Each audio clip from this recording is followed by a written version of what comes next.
Agent Albatross here again with the Cypher Unlimited crew. We have our usual suspects of AD or Alpha Dean. We have Spigs18 or Anthony. And just as a quick reminder, if you haven't already, be sure to follow us and subscribe on YouTube and Twitch. It really helps our channel out. Helps us to continue to bring you great content. Sorry, I stumbled a bit there. But Dean, what are we doing here tonight? What did you say?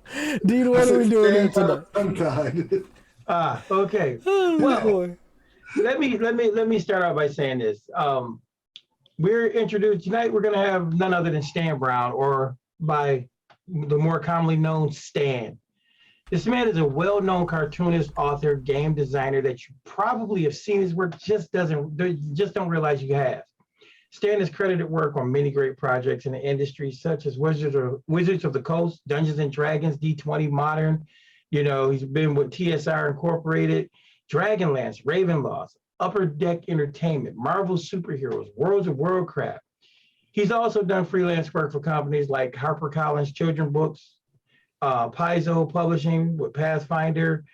He's done the English adaptation of more than 100 manga volumes for Viz Media, Legend of Zelda, Ultraman, Gundam, just to name a few.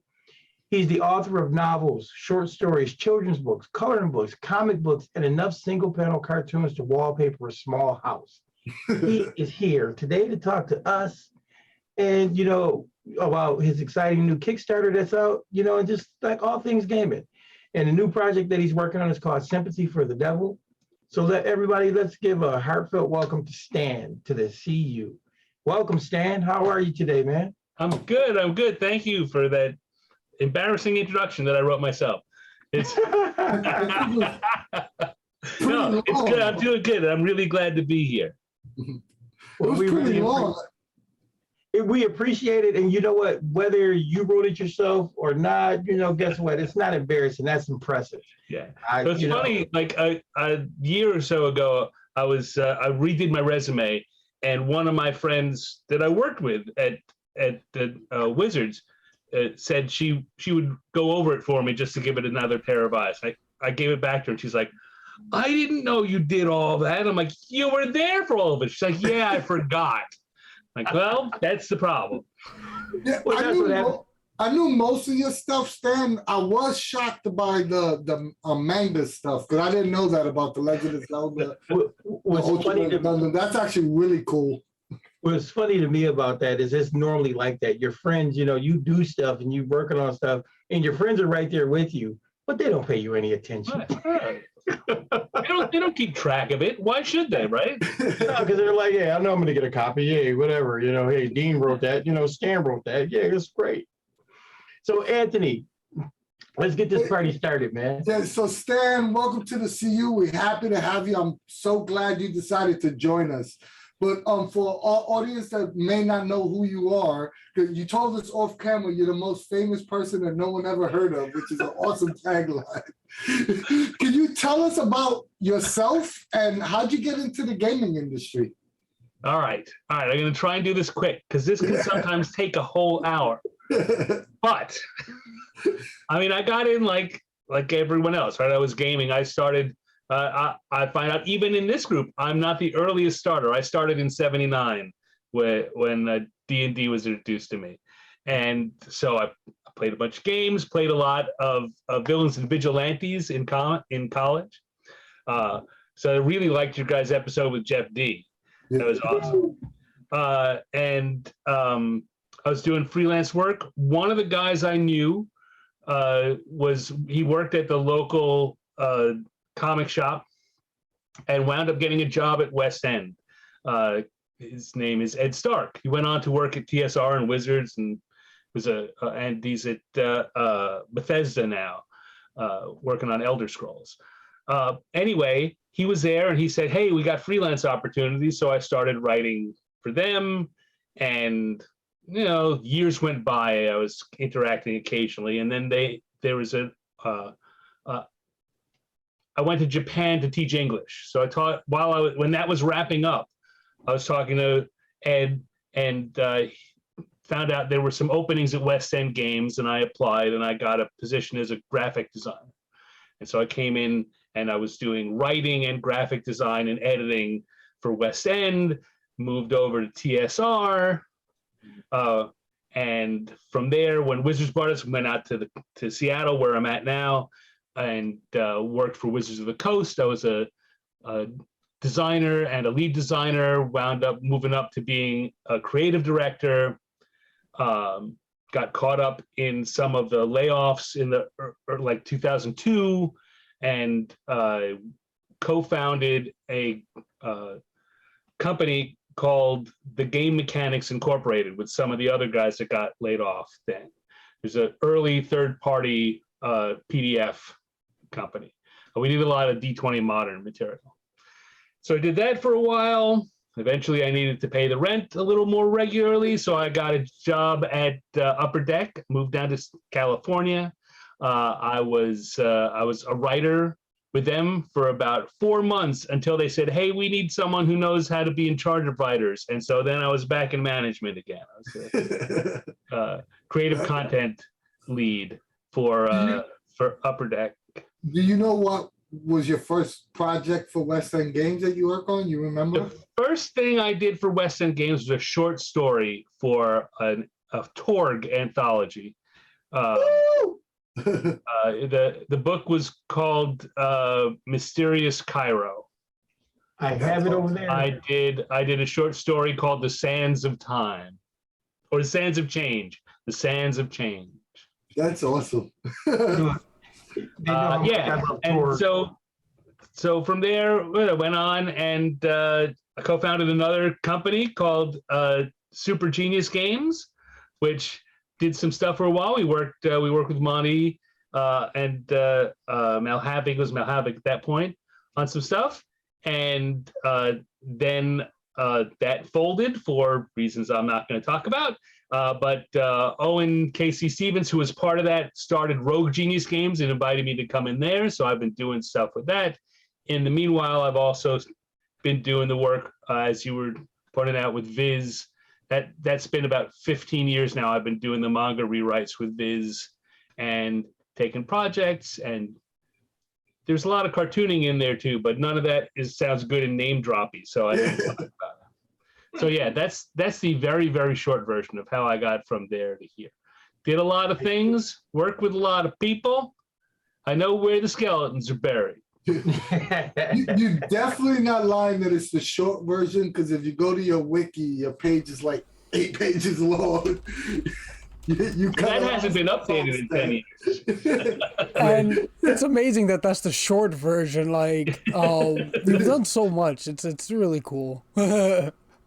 Yeah, I mean, when you start talking about certain things too, it just takes me back to my childhood, because I was like an avid Torg player, loved Torg, you know, backed all the Kickstarters for the New Eternity. So it's awesome.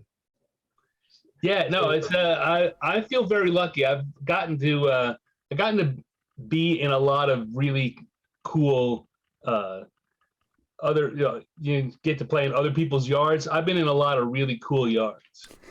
Nice. I can imagine. But yeah, so you are currently working on a fantastic Kickstarter project called Sympathy for the Devil. Can you tell us a little bit about this innovative story, and who is Bugbear P.I? So Bugbear P.I is the overarching thing. So that would be, think about it as that's the series title. Sympathy for the Devil is this current story. Bugbear P.I was a concept that I came up with back right at the time that D20 Modern was launching. And we're getting ready. We're working on the Urban Arcana setting book. And I thought, wow, Wizards was doing fiction for practically everything that was going on. I was thinking, I want to get in. I'd already done a couple of books with them, but I thought I had a really good idea for a fiction set in Urban Arcana. Kind of really go at it from the detective story angle. Just it would make a really good series, right? I thought about all the detective TV shows I loved growing up, and all those. I also loved a lot of we'd call them novellas now because they were so short. But the lines of mystery books and adventure books that came out in the 60s, 70s, and 80s. And I thought that I came up with this character who was a bugbear that crossed the veil into the modern world. And one of the things about coming over is you get to reinvent yourself. Just because you're a bugbear and you're a bad guy in the fantasy world, you don't have to be that in the new one. And so this guy, he's not a good guy. He's a tough guy, but he's got a heart. And I thought that would be, a classic tough detective would be great as a bugbear. So the character's name is Ben, or Bendar Anetti, or Ben. Everyone calls him Ben, and he's a trench coat wearing, loose tie detective, solve the case kind of guy, but he's a bugbear. He's in Puts me in mind of Mike Hammer. It's Puts me in mind of Mike Hammer. It's based in New York City, right, Stan? It's based in New York City? Yes, of course. Where else would you set that guy? Yeah, it's like, what? For a while, I thought about trying to set it somewhere else, just because so much is set in New York. But I know New York as an adventuring town better than any other city I've lived in, and even Seattle. It's just hard to. New York is a unique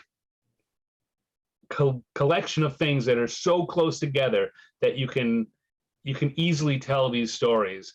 And anywhere else, if you want to go from the grubby part of town to uptown, you've got to get on the bus and you got to drive. You can't walk 6 blocks up the street and find it. You're not rubbing elbows the way you are in New York.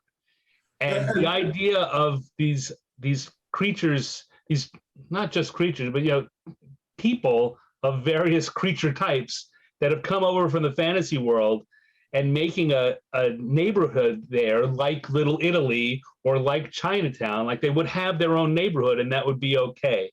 And there aren't a lot of other cities where that kind of thing feels natural, and it feels really natural for New York. So that's I was going to say, you could always write, "Hey, what are you looking at?" And it's not necessarily considered right. The strangest thing you see is not going to be the bugbear. I will say before we move on to the next question, that this does sound like a pretty fun setting to play in for something like Cypher System. I will just say, throw that out there. No. When I was going to pitch it for Urban Arcana, I thought, all right, well, we could get a source book out of this too. It'll make a good series of stories, but it would also make a great thing to play. That's my background, my bread and butter. I'm thinking about things from a gaming perspective, even when I'm doing other stuff. So does that mean the next Kickstarter might be a Cypher System setting for Bugbear P.I? No, let's take it one thing at a time. I would love it if that was the case. That would be awesome. I've talked with different people. Everyone seems to have a different opinion on what system would be. Everyone thinks their system would be best for this. Of course. But we all know Cypher System is right. Yeah, no, Cypher would be great. Yeah. So with that being said, we're going to move on. And my question is, since we're already talking about it, Sympathy for the Devil was a very interesting narrative method, using chapter cards to build your story. Can you tell us how this works? So this is another thing. This is another idea I came up with a while ago that I've been looking to try out, and that's to publish the story serially, so you get a chapter at a time, but the chapters are coming in the form of a greeting card.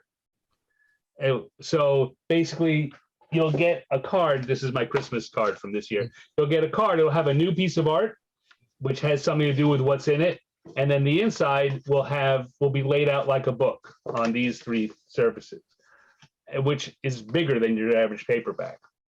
So it's short, right? It's relatively short. But when I did some practical tests, turns out that you can get longer than most flash fiction.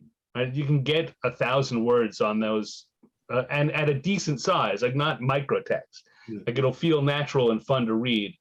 And the reason I came to this as being viable is so I've written a couple of novels, and both of them were for wizards. One was for Legend of the Five Rings, and one was a Dragonlance one. And the process for doing that has you've got to pitch your novel as just a half-page pitch, right? And then if they like that, they come back and they say, okay, well, give us a breakdown of chapters, this many chapters, write 3 sentences about what happens in each chapter so we know what the flow of the story is. And so you write that. And if they like that, they say, okay, well, now write it and flesh those out so they're each like a paragraph. So and then when you get to there, then they say, go write the book. But I, on my own, took it one step further and fleshed it out a little longer. So it's somewhere in the 300 to 500 words. And that really gave me something meaty. I really knew what was going to happen in each chapter, and it made it easy to write. And it was interesting to read, like not as interesting as reading the whole book, but it was fun. It was a fun read. And I thought, wow, if I can make this 700 or 1,000 words, and it will actually be really interesting. And I will admit, it's not going to be as good as if I wrote a 150-page novel, but it'll be a fun, it's going to turn out to be about 3,000 words, 3,000 to 5,000 word. It's about the length of a short story. But it'll be published in these chapters with the things, and it'll be something fun you can get in the mail, right? So when I publish this, people that sign up are going to get a card in the mail, and it's going to have chapter 1. It's going to have a picture and a thing, and then 2 weeks later, you're going to get another card, and it's going to be chapter 2. So you've got something that's fun to anticipate showing up in your mail, not just bills and the grocery stores coupons and junk mail. Right, here's something fun. You can put it on your desk. You can hang it up, and in the end, you're going to have a little bundle about that thick of 10 cards that make a complete story. I will say this as someone who struggles to read, like, not that I have a hard time, like, I can read. It's just I have a hard time sitting down to, like, enjoy some fiction or whatever have you, gaming books, anything like that. I just have a hard time having a long session. So getting a book that comes in chapters, I feel like it takes me about a week or two to read a chapter. So by the time I'm done reading that one, the next one will come.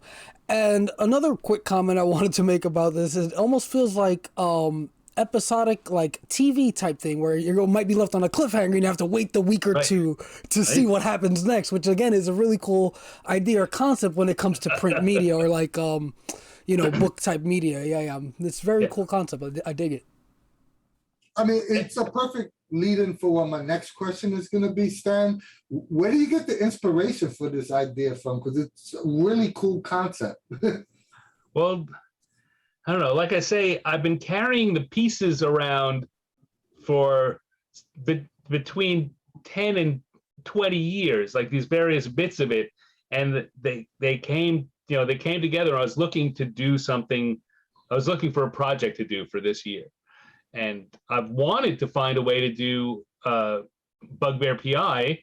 since 2002 when it didn't get pitched. I put it in a drawer, but I never stopped like drawing and doodling and thinking about it and thinking. At one point I was seeing if I could turn it into a web comic, and that really wasn't working. And then I was thinking about just knuckling down and writing the novel, but that was more time than I could put into something that wasn't for sure going to happen. So I've been trying to find ways to do that. And the card idea is one I came up with 5 or 6 years ago, but I couldn't. I didn't have a story to go with it, and every time I looked into printing it, I kept running into problems. And it's only late last year, I'm working with a local printer to do stuff like the books I did for my last Kickstarter, where I do posters for a local indie movie theater. And I talked to him about it, and he said, "Oh no, we can totally do that. Like all the problems that everyone else told me they couldn't do." He's like, "That's dumb. We can do that." How much extra will that cost? He's like, "No extra. I mean, that's I don't know why anyone tells you that's a problem." You found a guy. Right. You know how like you say everybody has a guy? You found that guy. I found the guy. And so so late last year, November and December, I spent a lot of time trying to figure out what story I wanted to do with the chapter card idea. The chapter card was the one that came to us for sure. Now I can do that. Now I need a story to go with it. And I tell you, it came down to either doing a kid's story or this. And I've been waiting too long for Bugbear P.I. I have to give it a shot. If this goes well, hopefully there will be more Bugbear P.I. because, like I say, I think about it as a series. I think about it like a Mike Hammer or the Rockford Files, or one of those shows, one of those detective shows, and I've got a group of characters that would be recurring characters, and all kinds of stuff like that. I'm sorry. Say if it doesn't go well, I will try it again with a kid's story, and even if it goes well, I may also try a kid's story too. But the card idea is going to get a second shot. I mean, this has gone. It's funded, right? It's going to happen. The trick now is how there's success and there's success. And I'm not going to do as well as a game product. It's not that kind of thing. Like, I'm not going to get 10,000 subscribers. I'm not going to get $30,000. But if I can get 300 to 500 people, 200 to 300 people. Let's start as the minimum, right? Then I know, okay, that's good, and I can build on that, and people will talk about that. I'm not saying I wouldn't turn my back on 10,000 people, but not going to happen. I think it's a great idea. I mean, honestly, I think it's a great idea, and I think you got a lot of potential here. That's just me as a writer myself, and looking at what it's all about. So I don't know, man. It's definitely a really cool concept. I have thought, right? Everyone has their lotto dreams, right? Everyone dreams, what if I had a crazy success? I have thought about the fact that if this goes good and it catches some kind of traction, that it's very easy for me to go to other writers and say, look, you can have your own series. Once this is a thing, there can be more of them. But that's phase 4. We're still in phase 1.5. Before you ask your next question, I have 2 questions before we move off this topic. I think that are very important to ask. Sure. One is, what's the size of the card?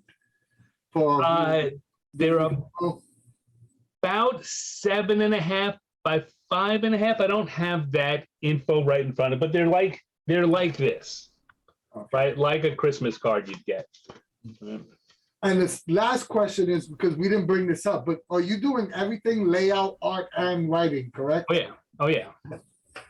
I thought it would be important. We didn't mention that. There's another advantage to my varied career. I've got professional level experience at all of those things. I mean, I will have people coming in to help me. You're an idiot if you don't ask for help. But yeah, that's great. Great piece of advice. Just because you can do it doesn't mean it's a good idea. But I've got the whole thing, all 10 chapters, I've got them broken down and written in the 200-word format that I was talking about before. And I've been doing sketches. I don't know if you've seen on my social media, I've been putting up the character model sheets. I've been drawing the characters, so I know I've got them all worked out ahead of time. Yeah, and if you go to the Kickstarter page, definitely check it out. If you're watching this now on YouTube later, we're definitely going to put the links up. It's awesome, awesome work. I backed it already, so please go back it yourself. Yeah, absolutely. And I will say before moving on to the next question here, since you did mention it, one of the ideas was to do this as like a children's type book or story. I will say that my stepdaughter does get like books in the mail, either from her aunt or like I think we have some book like subscription thing. But either way, she gets very excited when those things come. So I can see this doing pretty well as like a children's type thing.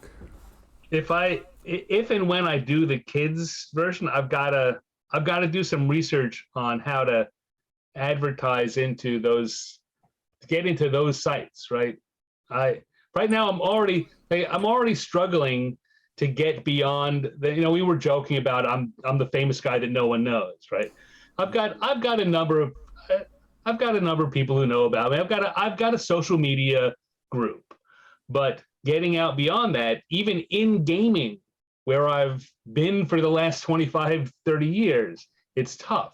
Like getting into I'm trying to get into the mystery fiction groups and it's hard, right? And so kids lit, same thing. But I think I certainly have thought about the kind of thing. If it's a kid's story, it's the kind of thing that an aunt is going to buy for all their nieces, or kids are going to love that. Yep, exactly. But yeah, moving along here. So not only are you a great game designer, but you're also an award-winning author and a very accomplished cartoonist, as we were just saying. You wear all the hats. But here's the... And a bag of chips. I'm also a bag of chips. But here's the million-dollar question. Which creative field do you prefer if you have a preference? And why? Yeah, Everyone wants it to be their thing. I love cartooning. Cartooning is my favorite thing. I picked 3 or 4 different fields that are all miserably difficult to make a living in. And the one that's the most difficult is the one that I love the most. Which doesn't change. I love all of them. Like I love game design. I love writing for games. I love doing just straight up fiction. So it's a weird, when I've complained about not being able to do enough cartooning. Oh, I've got to rewrite manga. Oh, I got to do a game design project. Like, shut up. Exactly. Oh yeah, I think that's probably every writer, every creative person out there. You get frustrated, and then you go, you know what? You're not gonna stop. So I assume you've been drawing the longest, right? Yeah. So I tell you what, Sam, before I ask you the next question, I'm just gonna tell you, I do have a character for you to add to it. His name is Muggsy Stallone. We'll talk about Muggsy one day. All right, we'll get offline. We'll talk about Muggsy. We'll see if there's right. So, before you ask the last question, we just asked this: Marvel or DC, Stan? It's not one of our questions, but I have always been more of a Marvel guy. Oh, okay. I don't dislike. I know some people who like Marvel and no DC, and like I'm not like that, but I was deep in on Marvel in the 70s and 80s. And I like them both, but Marvel was still my go-to. Yeah. All right, so you got the classic X-Men right up behind you there. You're showing. Oh yeah, that's a 9.2. There's a 9.2 rating on that one, so it's already locked. Hey, it's just on the shelf. I mean, guy that's got as many comics as I do, man. You got to have a couple that you want to show off. But speaking of all that, can you tell us some projects you've worked on as an artist? As an artist, so here's one of the things. I haven't had a lot of work on that. Like it's almost all been stuff that I've done on my own. Like I did a comic strip that ran in. I remember when Dungeon Magazine had Polyhedron magazine in the back. In that era, I was doing a strip called Bolt and Quiver, Yes. So I did that for a while. I continued that later on when Wolfgang Bauer started Cobalt Quarterly. He asked me if I wanted to do comics there and if I wanted to bring Bolt and Quiver back. So I brought Bolt and Quiver back there, and I added also in a single panel comic called 10 by 10 Toon, 10 foot by 10 foot Toon. Yeah.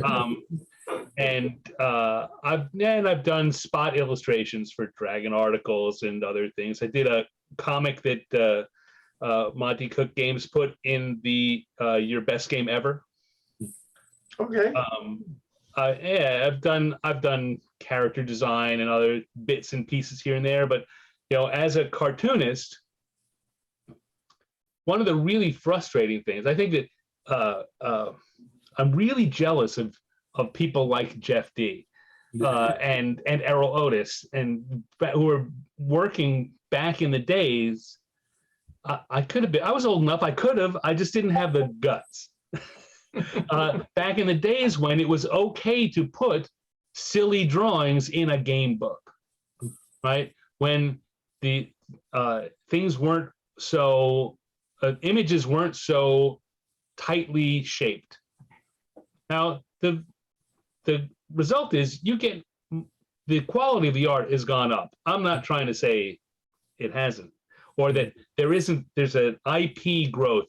There's good business reasons why you want to focus and shape your image. But I like the breadth of stuff. I've always argued that, particularly for Dungeons and Dragons, because I was in management during when Third Edition was going on, and I was a consultant when Fourth and Fifth Edition were going through. I've always argued that Dungeons and Dragons is a game that people play. Everyone plays a different way. There's a million different styles of playing it.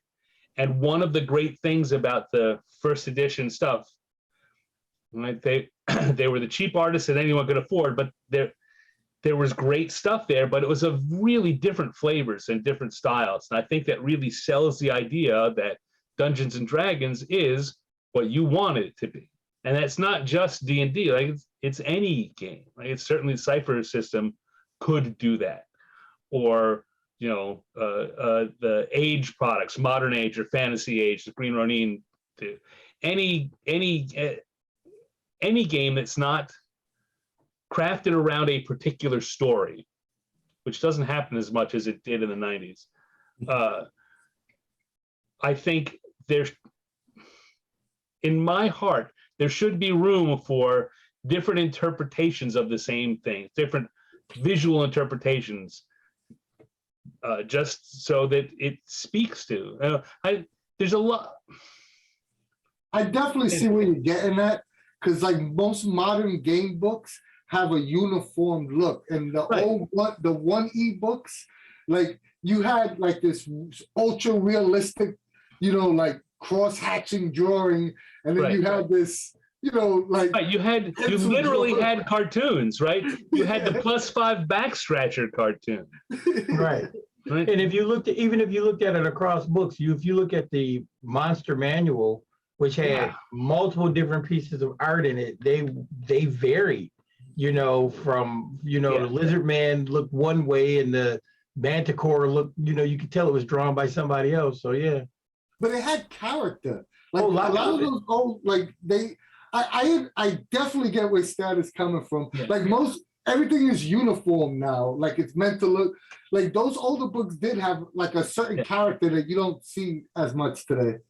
And again, I'll say that I understand the business case. I understand why it happens the way it does, but I feel that there's a little something that's missing that could get back in there.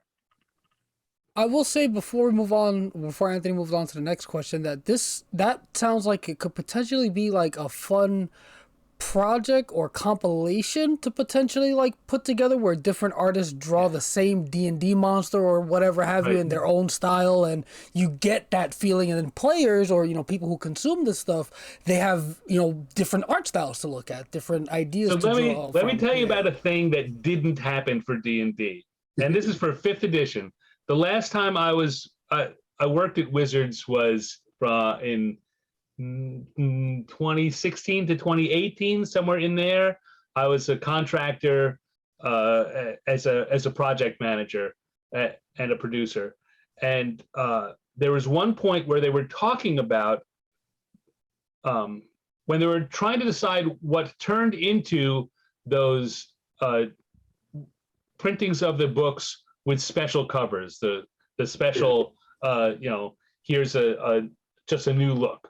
There was a talk at one time of doing a new version of the player's handbook, maybe every year, that where the text doesn't change, or the text only changes in the in fixing errors and in improving it, but it's not a new edition, but each one bring in a new art style and radically change what the books look like. And they would be small print, right? I think that they were talking about printing somewhere between 5 and 20,000. This was all pie in the sky stuff, right? This was never, it never got out far beyond, and they came up with really cool, because they came up with cooler stuff anyway. But I love that idea, that there would be a series of players' handbooks, and you could find the one that had the feel you wanted. And that's the, and you could sit down and you could come in and have the standard one, and you could come in and have one where everything is in My Little Pony style, right? It's all cartoony and everything. Everyone's in. I could definitely see that. Yeah, and someone else comes in and it's manga style, but the rules are the same. There's nothing that stops you that in any way inhibits the playing, but you've got a book that speaks to you.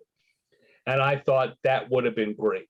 Now, there were a lot of good reasons why that didn't happen. Very expensive, and the question of how many people would want it and how many people would feel slighted because they couldn't get the thing that they wanted. So they came up, like I say, that was one of several really good ideas on the table, and it got pushed aside. But as it went away, I went, "Oh, bye! I really loved you." Yeah, I can see that now happening, because now with the collectors, I mean, granted, you might have to charge double the cost for the book. It'll probably be like $100 a book, but I could definitely see a limited run where collectors will scoop those up. Yeah, there's another world where that could happen. A cartoon D&D manual. That would be awesome. Yeah. I mean, I don't know if you guys have seen it, but the latest 3 books that are getting ready to come out, those reprints of Xanathar and with the new Mordenkainen, they actually have a cartoon style on a deluxe book, which is kind of interesting. So they might be listening to you, standing, sneaking it in. Maybe, you know what? I have a history of very quietly in my private circle saying, "I told you so," and saying, "Oh, look at that. That's what I told them 2 years ago." Oh, well.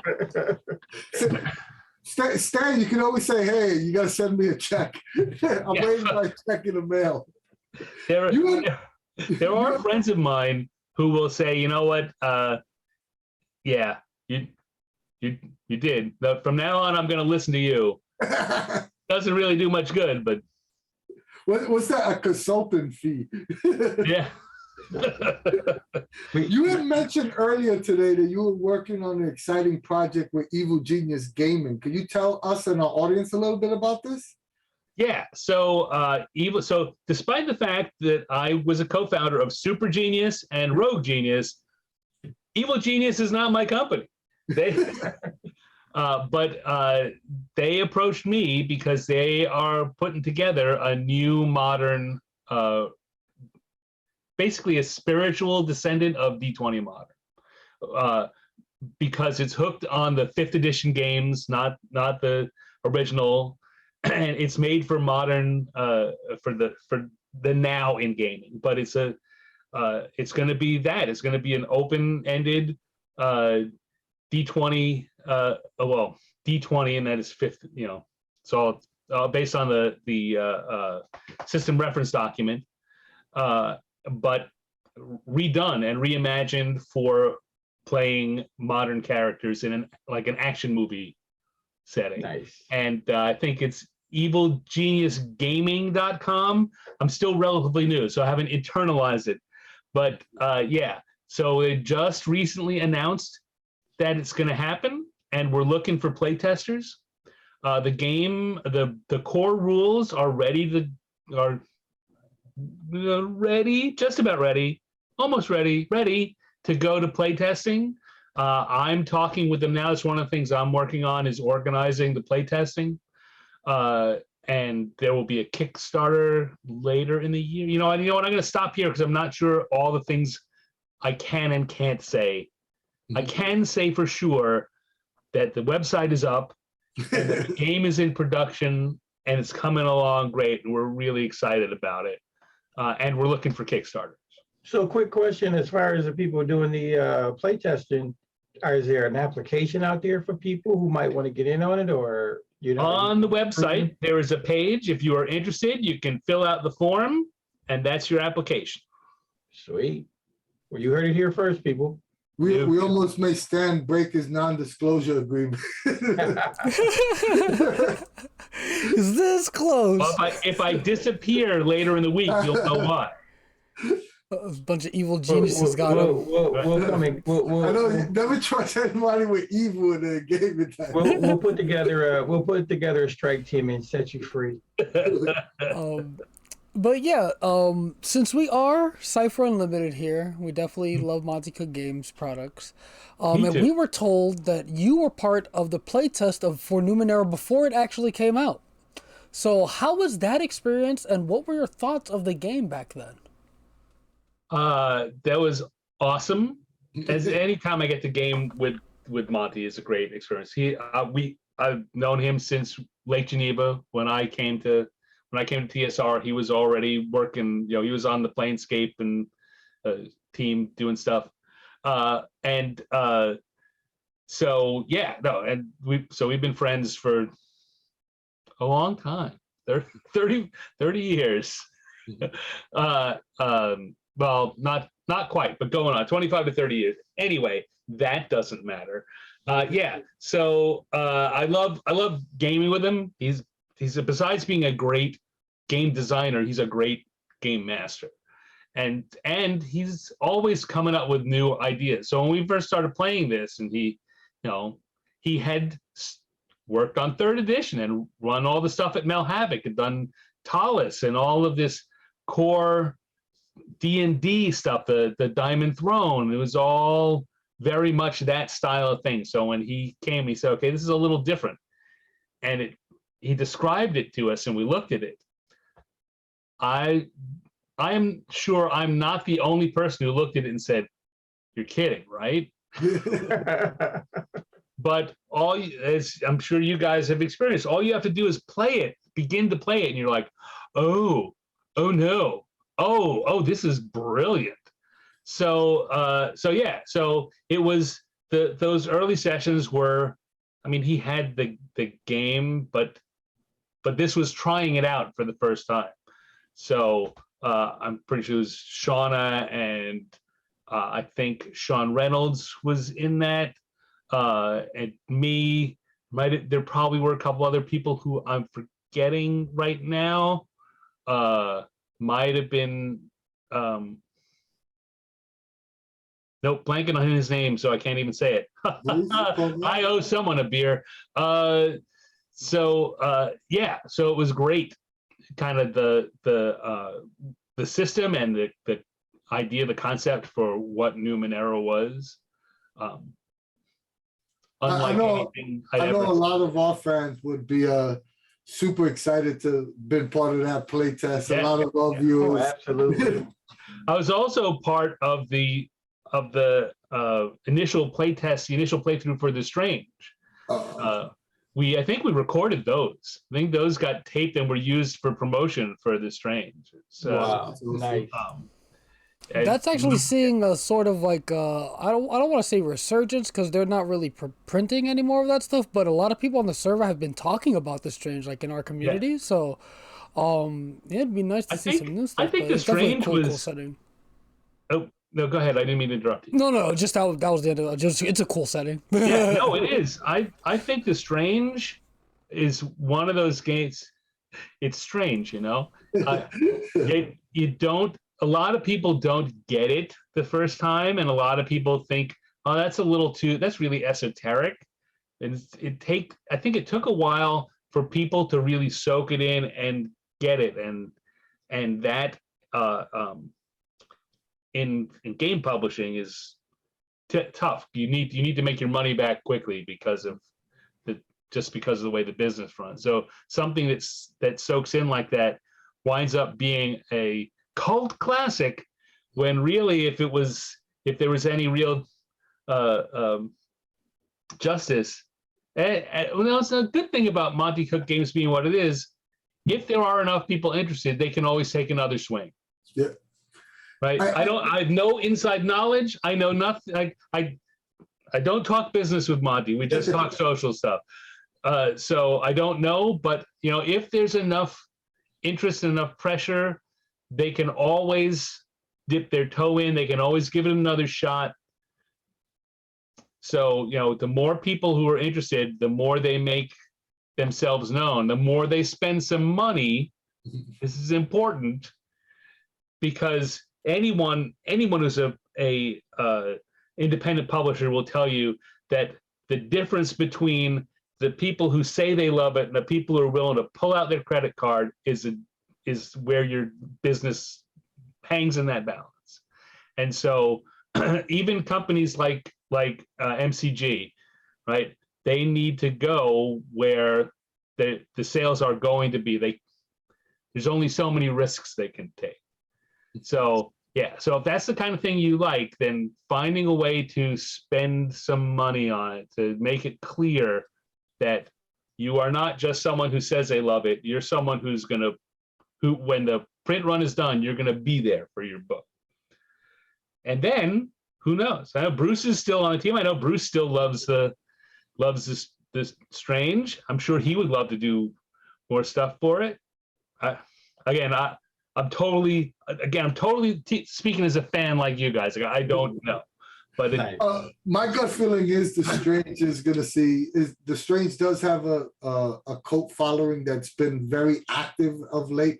We're kind of tuned into the pulse of the MCG community. We run the largest server dedicated to it.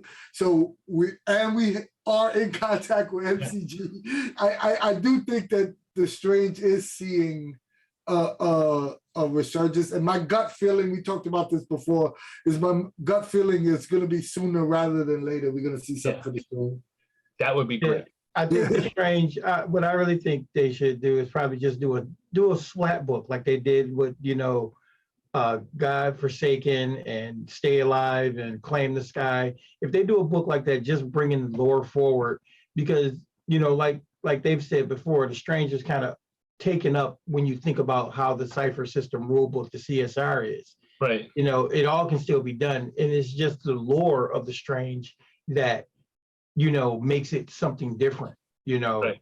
So Gonza put it the best. You got to vote with your wallet. It's like what Stan said. If you vote with your wallet, you get any product you want. If enough people want to willing to pay for it. So, Stan, this has been great. And that being said, you have a plethora, a body of work that's just amazing in of itself. So what can we look forward to? That means I'm old, is what that means. Yeah. I'm old. Stan, you're probably around the same age as me, so don't worry about it. We're old guys, as Anthony likes to say, we like to tell people to get off our lawns, And it's funny because I'm not much younger than you guys. I'm just prettier. Yeah, I don't know about that. But what can we look forward to from Stan? Is there something that you're working on or something that you'd like to highlight that you may not have mentioned yet? That we can look forward to from Stan with the exclamation point. Well, okay. So I would say Bugbear P.I, but now that's here. That's not forward. So a lot will depend on how that goes, what my next projects are. Right now I'm a freelancer, so I gotta pay the rent. The working on with Evil Genius Games is going to take up a bunch of my year. I've got some more manga stuff that's coming up that that's going to be coming out soonish over the course of the year. I know that Ultraman is still going and Zelda is still going. There's a series called No Guns Life. I don't know if you guys have heard of that one.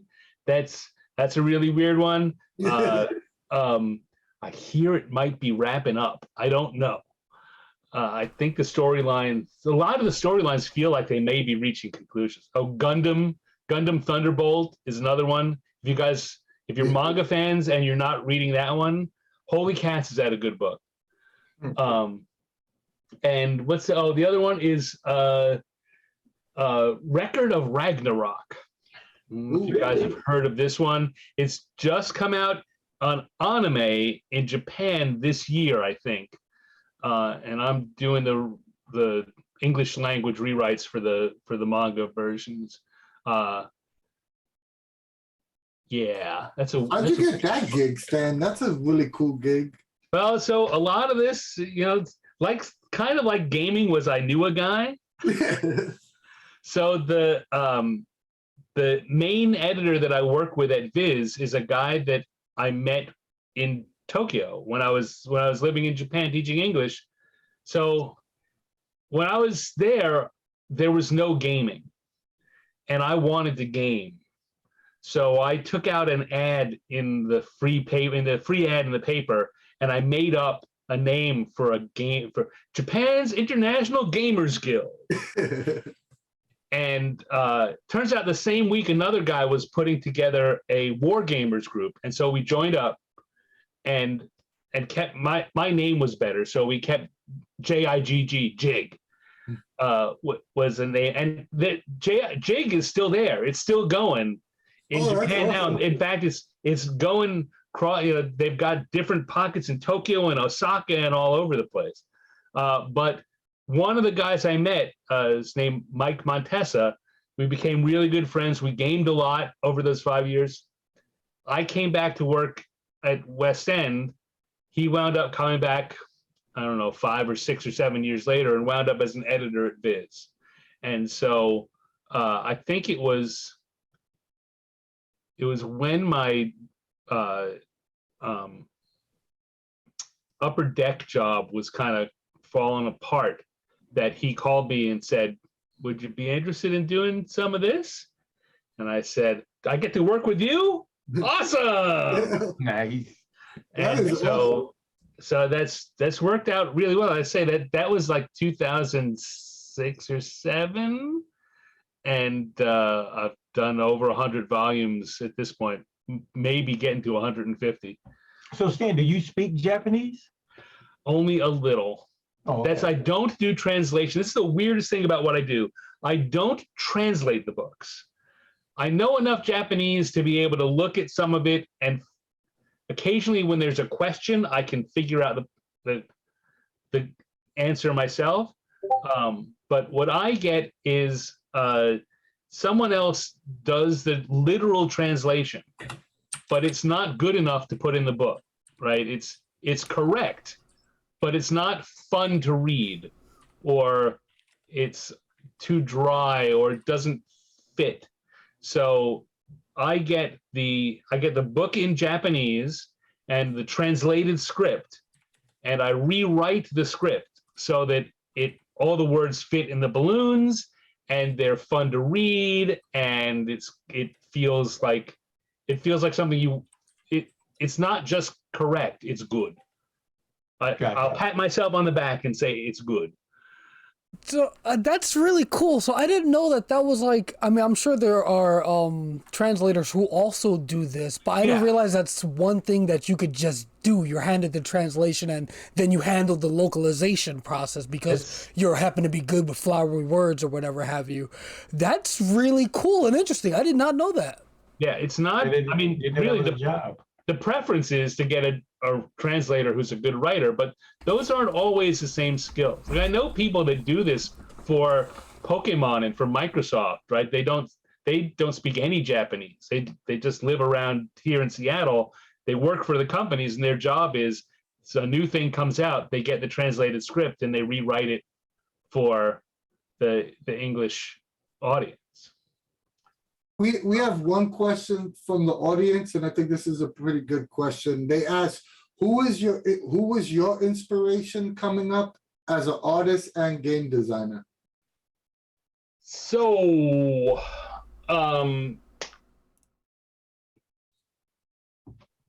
let's go into game designer first, because that's a more complicated question. In the early days, you know, we thought Gary Gygax wrote everything. He's the only one who got his name on books. So it took a while to find out who your influences were. But turns out that now my good buddy Jeff Grubb was I just wrote great stuff. And we've got the same kind of sense of humor. And so, you know, he's a great writer. He knows how to hit the drama and to do really innovative stuff and to work a little humor in there. That's perfect for me. Nice. So there's that. I love Call of Cthulhu is probably my favorite game of all role-playing games. The game I play the most. I love Call of Cthulhu. So I got to put Sandy Peterson in there. And Jeff D and Jack Herman, because they say I played D&D, but when I got to college, the thing we played the most was Villains and Vigilantes, and that's where I learned game design. Because again, like Jeff said when he was on here with you, it's a pretty bare bones system, and there's a really easy to tinker with. And so we did the parts of the game were like, I don't like the way that works. Let's change it. Oh, that didn't work. Let's change it again. What happens if we do this? I've got a character idea, but doesn't quite work that way. Let me write these rules up. And so we had this game where there were 3 or 4 GMs, but we did one shared world. And so anything that someone wanted to do, you'd hand off to someone else to get approval and work back and forth. So I really did my basic game design training on Villains and Vigilantes. Nice. That's awesome. That's one of my favorite games as well. Yeah. I mean, you saw me being a fanboy on that episode. I was like a kid in a candy store. So yeah, that's great. It's funny you said that about Gygax, because we were on I don't know if Al was in the chat, but we were in a group chat the other day with like 8 or 9 people on our server, and we were talking about like early D&D or just early game designers in general, and we named Onisset, and no one but me and one other person were like the only people that actually knew who he was. Yeah, and he was like, wow, we actually wrote a lot of the early D&D. I mean, he wrote the doggone setting, Blackmore. I mean, people have played in that setting, and that's all Dave. No, but it's just funny. It's like, you know, like certain people get the credit for, you know, it's like Bill Gates with Microsoft. It's like Stan Lee. Yeah. Stan Lee gets credit for all the Marvel comics, but people don't really realize Kirby and Ditko and, you know, so yeah, it's a thing. Yeah, no, but I think that's a really good comparison, right? Stan Lee, sadly, the legend that has grown out of it has made it just Stan. Yeah. But you know, if you read them, if you go back to read them now, or you talk to the people that did it, right? It was Stan was the start and the polish, and the big chunky stuff. You know, Stan always seemed to me. I met him once. He's an idea guy. Like, he's a big talking idea guy, but he doesn't have time to actually do all that stuff. But he was also a really good front man. He was a good face.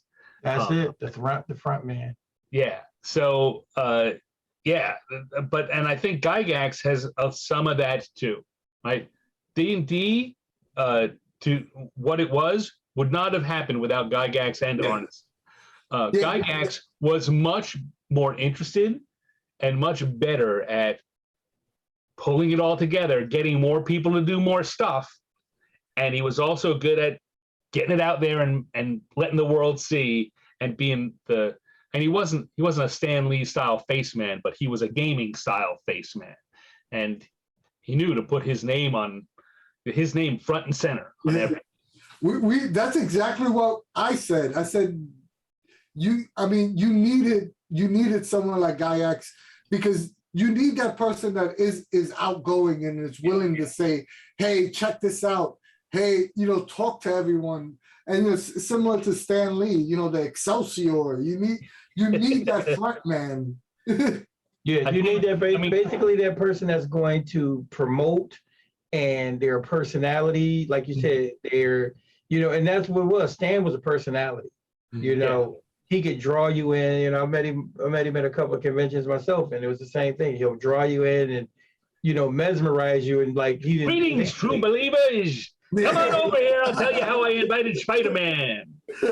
Right, and then he blows you off, and you're like, wow. And then 2 hours later, he's like, Stanley just blew me off.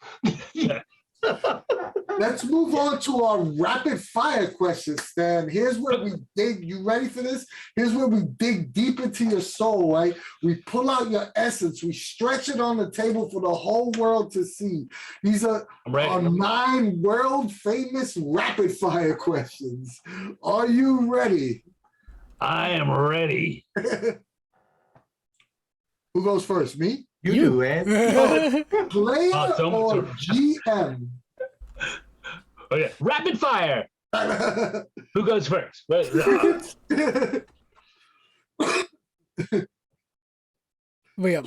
or GM? You know what? I watch everyone answer this, and the problem is, I think anyone who's worth their salt has problems with this because you want to do both. But if I could only pick one, it would be GM.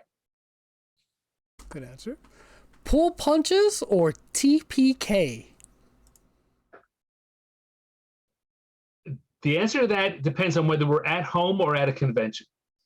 And here's the other thing, right? I don't mind a TPK. So the best game master I ever played with, the best DM I ever played with, is Chris Perkins, who's from D&D. He's still there. He's in charge of story. He's brilliant. But as brilliant as he is at that, he is the best GM I've ever been with. And he will not, he won't pull punches.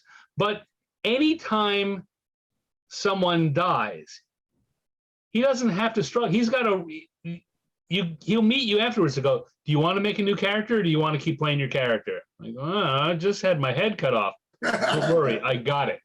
And he's got a way for the next week for it to work in, and it feels like he planned it that, like he needed your head to get cut off because the story couldn't have gone on any other way. And I'm totally in awe of that. But I try to do that in my home game. I pull punches, but if someone's gonna, if it's looking bad, I'm immediately thinking about, okay, give them the option, and there's a way to bring them back that doesn't feel cheesy and ties into the story. There's like in conventions,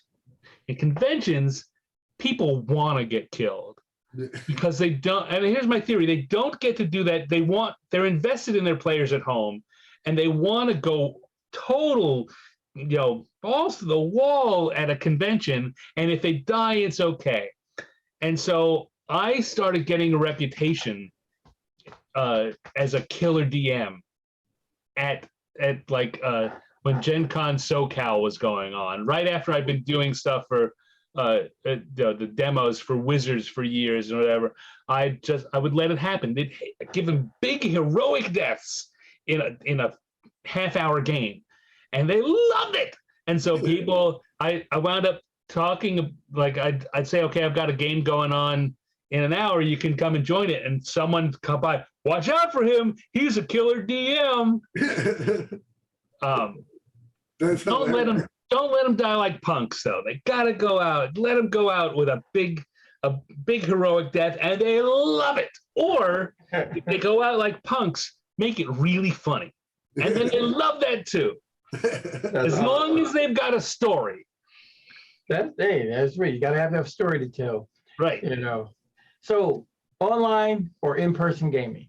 In person. I'm doing lots of online. It's great. I love it, but it's great that we can. there's nothing like being in the same room with your friends, right? I mean, we see it even in a conversation like this. This is awesome. I never would have met you guys, but if we were sitting in the same room, the conversation would be different, because the minute I step over you or you step under me, it becomes garbled. Yeah. When you're playing at a table, you often will have different conversations going on at the same time, and that will often come back to the table and be cool things. And you really don't get that. There's a lot of, okay, I'm going to wait for my turn. I'm going to wait for my turn. I want to say something, but I don't want to interrupt. I want to be cool. So that's, in that way, in person has it over online 7 days to Sunday. That's actually a fantastic point. How about this one? Announce the difficulty number or keep it a secret? So I watched Monty's show here, one of the recent ones that Monty came in, and my answer is probably identical to what he said. The first time out, I want the mystery. You don't know if you're going to hit it. But as the fight goes on, and they start, okay, they hit with a 20, but they failed with a 4. Everyone knew that. All right, you hit with a 17. Is a 15 gonna? That's interesting to me. Once they're within range of it, just tell them and let it go. It speeds everything up, and I think the key to any game is entertainment value, right? When it's secret and that's entertainment value, that's awesome. When there's no entertainment value left, then throw it out, tell them what they need, and get the speed and the story to happen, and that's entertainment. Nice. Good answer. Yeah. Salty or sweet snacks at the gaming table? Definitely salty. I mean, as you might tell, I like my sweet snacks, but at the gaming table, I'll take salty. RP or combat?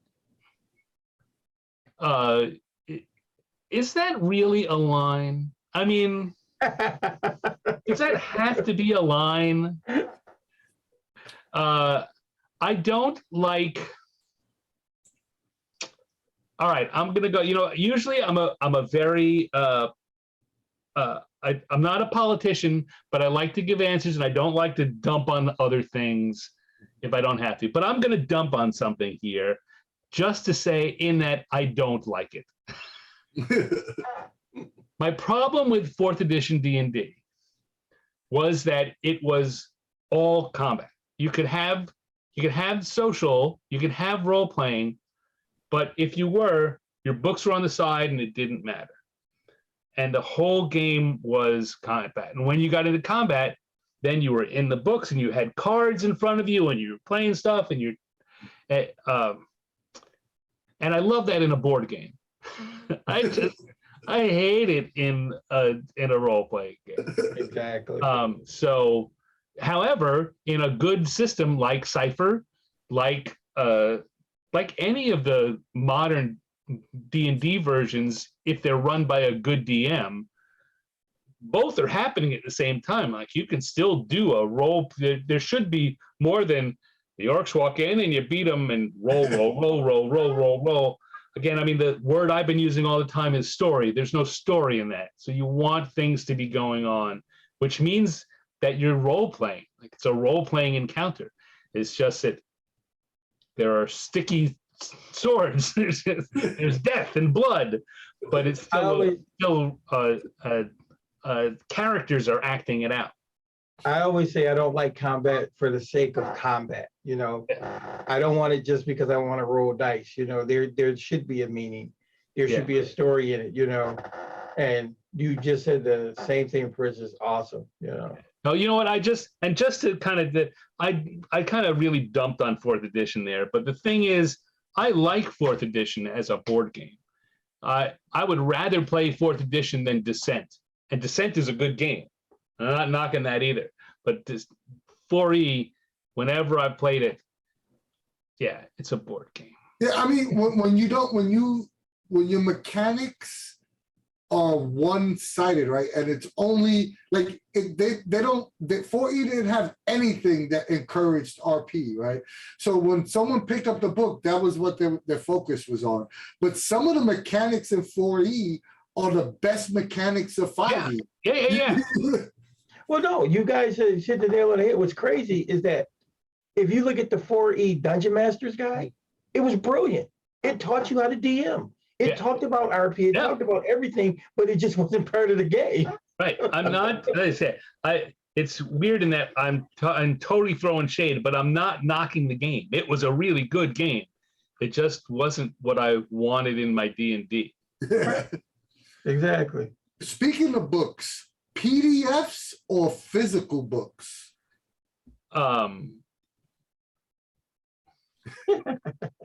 This is just what's next to my desk. You should see the other room. I've got a lot of PDFs, but I much prefer a physical book. Yeah, nothing like Dead Trees. Nothing like that smell of a book. That's right. I'm printing little dead trees. But, I'm 100% with you on that one. Along that same vein, pen and paper notes or digital? Both. How about art? That also applies for your artwork. So that's I have, and I always have with me, like notebooks where I'm constantly doodling stuff, right? So ideas go on pen and paper usually, because you can work them out, and if you get it wrong, you just scribble it or you move on to the next one. But I had for a long time I couldn't do digital art. I just couldn't. In the era up until about 5-10 years ago, when you had to have a tablet where you were drawing here, but you had to look at the screen to see what was happening, I couldn't make that switch. I just didn't have it in me. So I was doing all my art physically, and then I was coloring it digitally because I don't know if you look at the early Bolt and Quivers, I did those. I colored them by hand, and they're not really very good. I wasn't getting what I wanted out of that. When I switched over to digital, I really felt like, wow, this is what I want. Once I got an iPad with a pen, with an Apple pen, the same week I did a piece that I sold that was for a client. Like the same week I picked it up, I was able to go, and it really matches what I want, what I see in my head. And a lot of people have said that my style has grown. It's like, it's not that. I was finally able to do what I wanted. Now, though, after a few years, I think I actually do see, I've grown. I've things because of what I can do digitally. I've improved. I haven't just been able to see my vision better. My vision has gotten better. Nice. That's awesome. So I like both, and I won't give up my notebook. Like let's say, anywhere I go, you'll see somewhere on me, I've probably got a notebook and a pen, and I'll constantly do it. But for finished artwork, but I also do doodles on the. I wish I could show you guys this. I'm friends with a lot of people in the gaming industry. Another show that I watch a lot is Thursdage, which is a Green Ronin age system for Fantasy Age, and my friends are doing it. And while I'm watching it, I have my iPad open, and they say something, and I'll quick make a cartoon. And so I've started doing that, where I will use the thing and I will make a very fast cartoon. I can even do it in color very often in about 10-15 minutes, and I email it to them and they can show it on the show. Oh, that's awesome. So there's a really different quality to the drawings between that what a finished piece looks like and what those pieces look like. But that's awesome. Yeah. I mean, I'm going to answer the last question, but I'm also going to tell you, since you're like me, like notebooks like that for notes, try a Rocket book. Look up the Rocket books. Okay. You literally can write in the notebook, and then there's a little icons at the bottom that you can put your phone on and turn them digital. I've seen. You know what? I think I've seen ads for that. Yeah. They're awesome. I got two of them. I got one that's graph paper and one that's lined. You know, they've got all sorts of different ones. I told Anthony to get the little tiny one, because he's like the napkin note guy. So our last question, pre-written adventures or original content? So I've been looking forward to this question because I do both. My favorite thing to do is to take, because, you know, to get great adventures that people have written, and tweak them, right? Take a little piece and say, oh, this character is really good. And I think it's a lot like this other character or this idea I have. Like the last 3 campaigns that I've done have consisted of, I don't know, it's never 50-50. Sometimes it's even 75% pre-written stuff.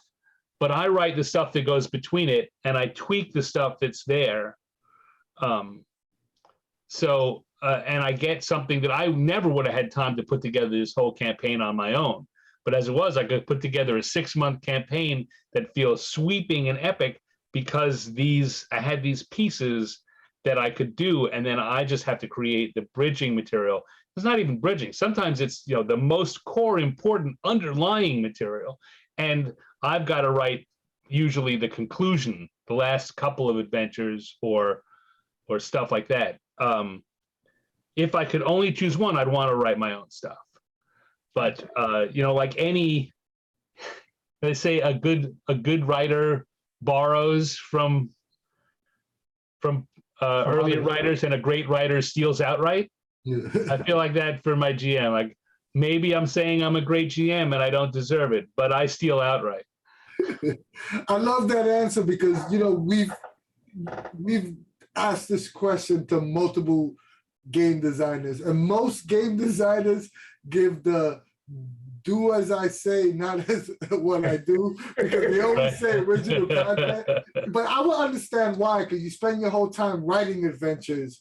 You know, you just, I'm just going to use what my ideas are. Right. But it's always funny to me. It's like, hey, you sell adventures, but I don't use adventures. Right. Well, you know, why would that's you. I'm buying that for you. I'm doing it for you because you. Like I say, the reason that I use other people's stuff is so that I can spend my time focusing on the important part of it. Right? There's all kinds of people who are great, probably great GMs, that just either don't have the time or don't have the inclination to put together a story that big or a story every week. You know, you hit the nail on the head. I mean, I get inspired by all sorts of stuff all the time. You know, and like you said, take a piece of that, take a piece of this, let's get a piece of that. You know, let's put it all together, make a meatball. Right, but not everyone thinks that way, right? Which is why you gotta. Here's a whole thing, just run it. Yeah. Congratulations! You support $5 rapid fire. Woo! But yeah. You finally understand me? Do people understand me now? Yep, we pulled out your soul. We understand. I think we got it. I mean, you can come back. So I mean, we haven't broken you, so it means you can survive with us.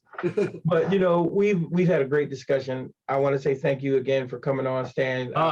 Again, this man's resume is phenomenal. People, take your time, go out, take a look at some of his stuff. Back to Kickstarter. I think this is a brilliant idea. I can't wait to start getting my cards in the mail, you know, because I'm going to read them as I get them as well. Guys, you got anything else you want to say out there? First off, Stan, how long do we have left on this Kickstarter? Kickstarter goes until the 15th of February. It's the day after Valentine's Day. And to get the cards on the digital, like what kind of price are the, like what are some of the early backer levels? So if you just want to get a PDF it's $5. At $10, you get the PDF, and you get one postcard, not a full card, but I'm going to do a postcard, which is going to be like a book cover. And then the next one is $30 for the 10 things. So it's $3 a card is basically what it works out to. Which, you know, and the PDFs, correct? And the PDFs, yes, you do get the PDFs at the end. We've passed our first stretch goal, which means I'm also going to be putting out a sketchbook, which has all the doodles, all the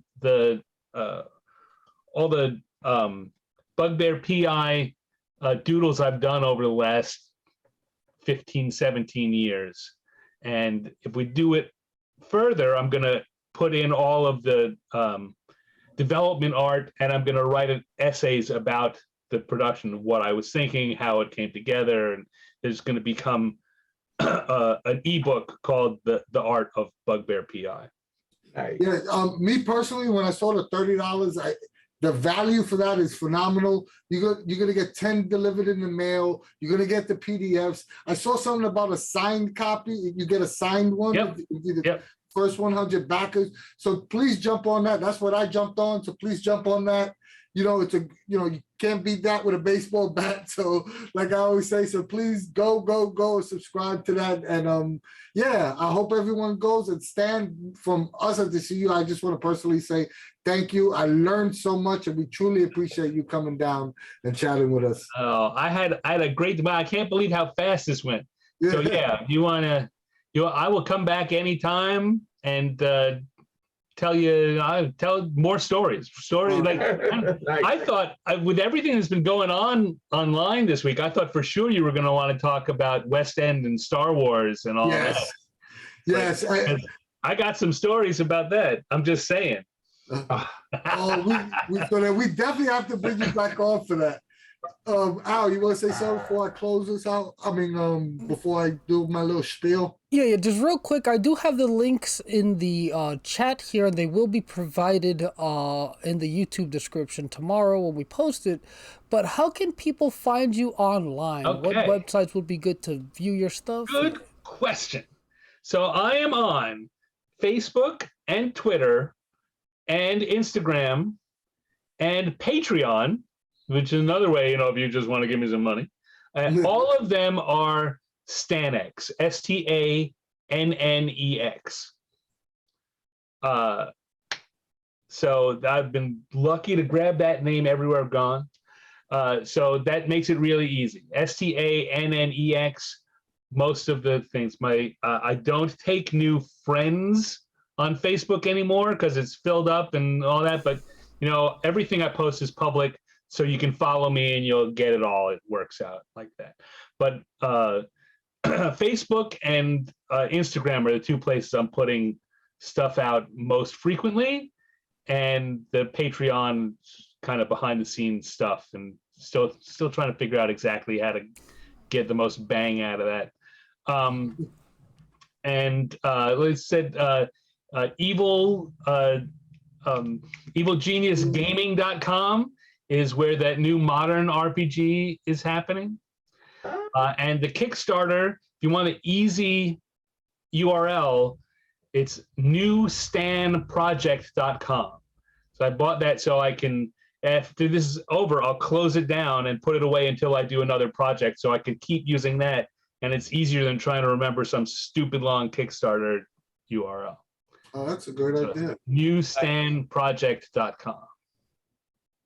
Awesome. Yeah, I didn't know that you excuse me, not that I didn't know, but that is an awesome implementation of having a domain or whatever have you, just to redirect easily to the Kickstarter. That's a plus idea.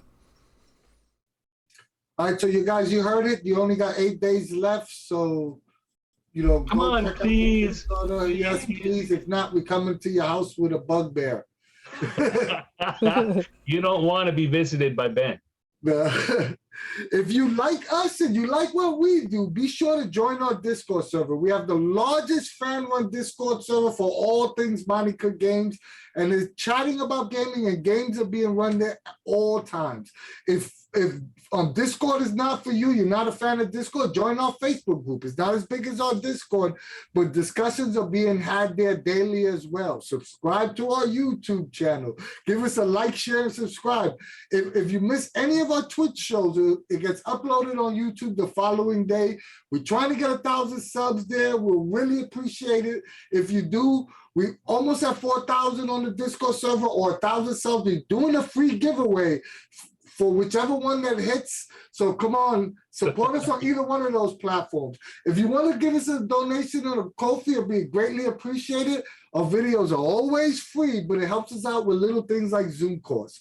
Or buy some cool Cypher Unlimited merch like I got on, like D got on. We have hats, notebooks, mugs, works. All in the works, and show the CU some love and support us at the same time. And last but not least, we love you guys. Yep. I'm out of breath. Thank you for that, Anthony. Thank you again, Stan, for coming on, chatting with us. Definitely was a lot of fun. Definitely learned a lot of cool things, heard some cool stories. Yeah. And thank you everybody out there for watching. And again, it'll be on YouTube tomorrow with all the appropriate links to reach out to Stan, to see his stuff. So yeah, thank you again so much. And from us at the CU, we will see you later.